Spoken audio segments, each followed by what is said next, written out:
ज्ञानाचा दिवा भारतीयांच्या मनामध्ये चेतवणारा, इथल्या मनामध्ये स्वाभिमान फुलवणारा, देव दगडात नसतो तर देव माणसात असतो हे हिरून इथल्या माणसांमध्ये माणुसकी पेरणारा लोकमहर्षी, शिक्षण महर्षी म्हणजेच डॉक्टर कर्मवीर भाऊराव पाटील।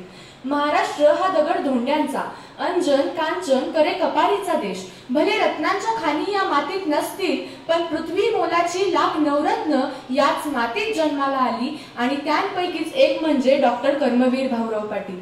22 सप्टेंबर 1887 रोजी कुंभोज या गावी गंगा मातेच्या पोटी या महामानवाचा जन्म झाला। ते म्हणतात ना, एखाद्याच्या आयुष्यात असा एखादा क्षण येतो की त्या क्षणानं त्याचं सारं आयुष्यच पालटून जातं आणि तो खरा कसोटीचा क्षण असतो। असाच एक कसोटीचा क्षण कर्मवीर अण्णांच्या आयुष्यातही आला।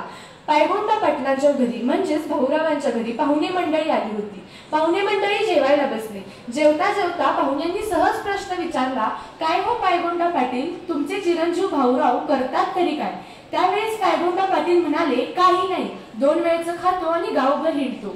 ज्यावेळेस पायगोंडा पाटलांच्या तोंडून हे शब्द निघाले त्यावेळेस लक्ष्मी वहिनी म्हणजेच भाऊरावांच्या पत्नी पाहुण्यांना जेवायला वाढण्याचं काम करत होत्या। सासऱ्याच्या अशा तिरकस बोलण्यामुळे वहिनींचं हृदय दुखावलं, डोळे पाण्याने डबडबले, पाहुण्यांपुढे डोळेही पुसता येईनात। भाऊरावांना वाढत असताना त्यांच्या डोळ्यातील अश्रूंचे 2 थेंब भाऊरावांच्या ताटात पडले। पत्नीपुढे झालेला अपमान भाऊरावांना सहन झाला नाही। ते ताडकन ताटावर उठले आणि तडक सातारा गाठले। खरं तर इथूनच त्यांच्या शिक्षण कार्याचा श्री गणेशा झाला। ते म्हणतात ना, स्त्री शक्तीचे अश्रू अतिशक्तिशाली असतात।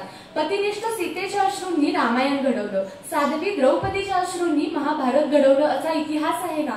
अगदी त्याचप्रमाणे रयत माऊली लक्ष्मी वहिनींच्या अश्रूंनी नामवंत रयत शिक्षण संस्था घडली। अर्थातच रयतेचं रामायण लिहिलं गेलं। रयत शिक्षण संस्था उदयाला आली तीही वहिनींमुळेच।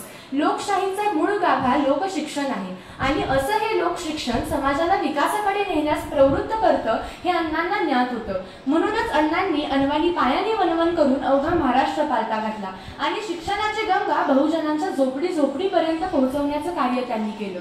परंतु आज त्याच कर्मवीर अण्णांच्या महाराष्ट्रामध्ये आपल्याला शिक्षण व्यवस्थेचं चित्र काय दिसतंय तर शिक्षणाचा संबंध पदव्यांशी, पदव्यांचा संबंध नोकरीशी, नोकरीचा संबंध चाकरीशी, चाकरीचा संबंध भाकरीशी आणि पुन्हा या भाकरीचा संबंध नोकरीशी जोडत आजची ही शिक्षण व्यवस्था कुठेतरी सातत्याने एकाच वर्तुळामध्ये भरकटताना आपल्याला दिसते। आणि म्हणूनच म्हणावंसं वाटतं, आदर्शस्तु लोकनायका धर्म संस्कृतीचा, आदर्शस्तु लोकनायका धर्म संस्कृतीचा, अग्रदूत तू समाज पुरुषा ज्ञान क्रांतीचा, झोपडीत तू हसत लाविला विद्येचा दीप, बहुजन असला बहुमनी जळता शतकांचे पाप, जळता शतकांचे पाप। असे कर्मवीर भाऊराव पाटील मला एखाद्या ज्ञानस्तंभासारखे वाटू लागतात आणि त्यांना ज्ञानांजली आणि शब्दांजली वाहताना शब्द उमटतात। माळावरती बीज पेरुनी मळा पिकविला कर्मवीरांनी, माळावरती बीज पेरुनी मळा पिकविला कर्मवीरांनी, ज्ञानमळ्यातील फुलकळ्यांनी सुगंध बहरला अष्टदिशांनी, सुगंध बहरला अष्टदिशांनी।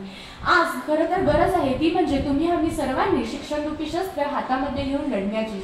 आणि जेव्हा आपण सर्वजण हे शिक्षणरूपी शस्त्र हातामध्ये घेऊन जिकिरीने लढू तेव्हाच कुठेतरी कर्मवीर अण्णांच्या स्वप्नातील महाराष्ट्र उभं राहील। थँक्यू। जय कर्मवीर, जय।